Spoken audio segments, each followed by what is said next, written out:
What is happening there? J Gaming Dude here. And after the Game Awards, which I did watch, albeit not live, um, did have a fun time sort of watching.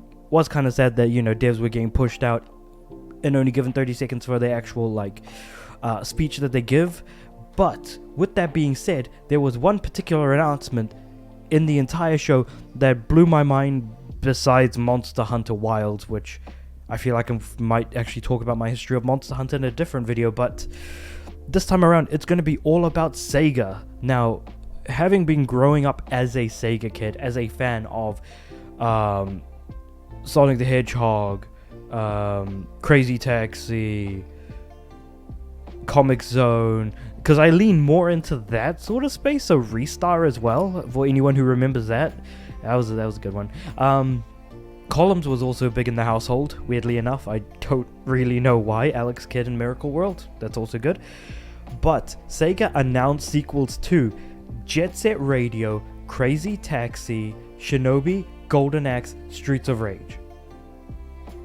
How anyone who grew up with Sega or any fan of Sega IPs can possibly not freak out is definitely beyond me, because let me tell you, out of all of these, there's two in particular that are grabbing my mind, and those are Crazy Taxi, because unfortunately I think the best thing we've got to a Crazy Taxi is the PS3 release of Crazy Taxi, albeit that they kind of butchered the soundtrack, and sound and music is so bloody important to Crazy Taxi as a whole.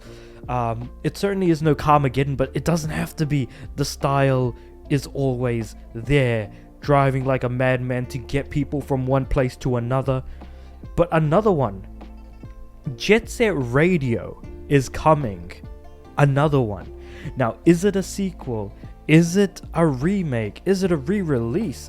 What are we looking at here with Jet Set Radio, for example? We got Bomb Rush Cyberfunk,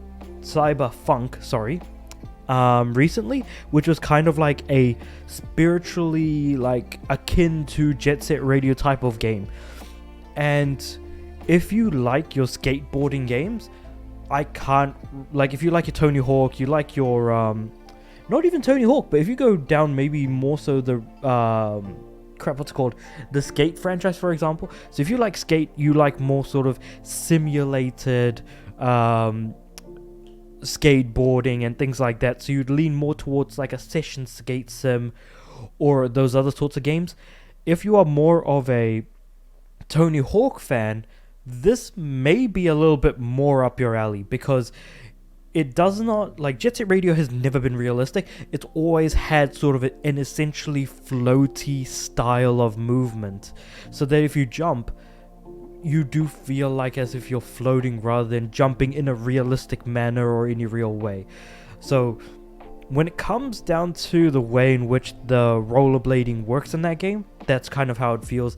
So, and the reason why it's worth explaining that is because it's been way too bloody long since we had an original Jet Set Radio, more specifically Jet Set Radio Future on the original Xbox. So again, if you're into the sort of skating culture, rollerblading culture really, in sort of downtown Tokyo, that's kind of what Jet Set Radio is. There's that, you've got your tags, and then you go around and sort of mess with the other gangs, not territories, but you get on their turf, you remove their tags for your own, you really start to kind of take over the zone in these sorts of different locations, and then you start competing with the actual gangs that have their sort of turf, whether it be in the original Jet Set Radio, you had guys like the Love Shockers, for example, who had the sort of pink heart with an arrow, with a light. I was gonna say an arrow going through it.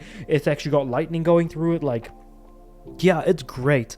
Being able to make your own tags and things like that, being able to get real colorful with it, the floaty nature of just the platforming itself, the skating around from location to location, from place to place within a singular location, I should say, it's kind of a puzzle in and of itself, especially with the way in which some locations have their tags in very specific locations, or collectibles in so many different places, needing to, you know, pick up spray cans so you have enough spray cans to then be able to do the tags, but you could run out of tags if you don't do the QTEs fast enough to, you know, do the tags or in that sort of right order. Especially, like, the game can be quite finicky with those sorts of things. But yeah, if it wasn't clear enough, I am very, very excited for a new Jet Set Radio. The music is going to be great. Are we going to see the return of the weird-haired DJ? Oh, my beard hit the microphone here. But yeah, like the weird-haired DJ going Jet Set Radio at, like, you know, at the beginning of like any sort of mission, or like, will we see the return of new old characters? Will we see a set of new characters? Are they going to handle it similar to how they did Jet Set Radio Future? Like, even though that was like almost like 20 years ago at this point, like what does any of this like really even look like, realistically speaking? And also with Crazy Taxi, how does that look? Is it going to like take place in, like, are they going to do like a Crazy Taxi Future where it's like a futuristic nutty someone who's on way too many illicit substances, driving around and trying to get people from point A to point B? Like, it really does make you wonder, like, what on earth could happen? What does it look like? You know, 25 years down the line, what do these games look like?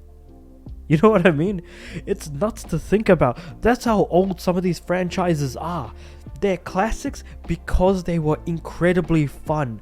They were short bursts of fun put together in the form of a game. Crazy Taxi, more of an arcade thing, alongside some of the initial D games where you'd have you know, that arcade machine with the wheel and things like that. Like, I remember seeing a few time zones in my local area or at the airport where I'd just go and play some Crazy Taxi or play on the skill testers as well.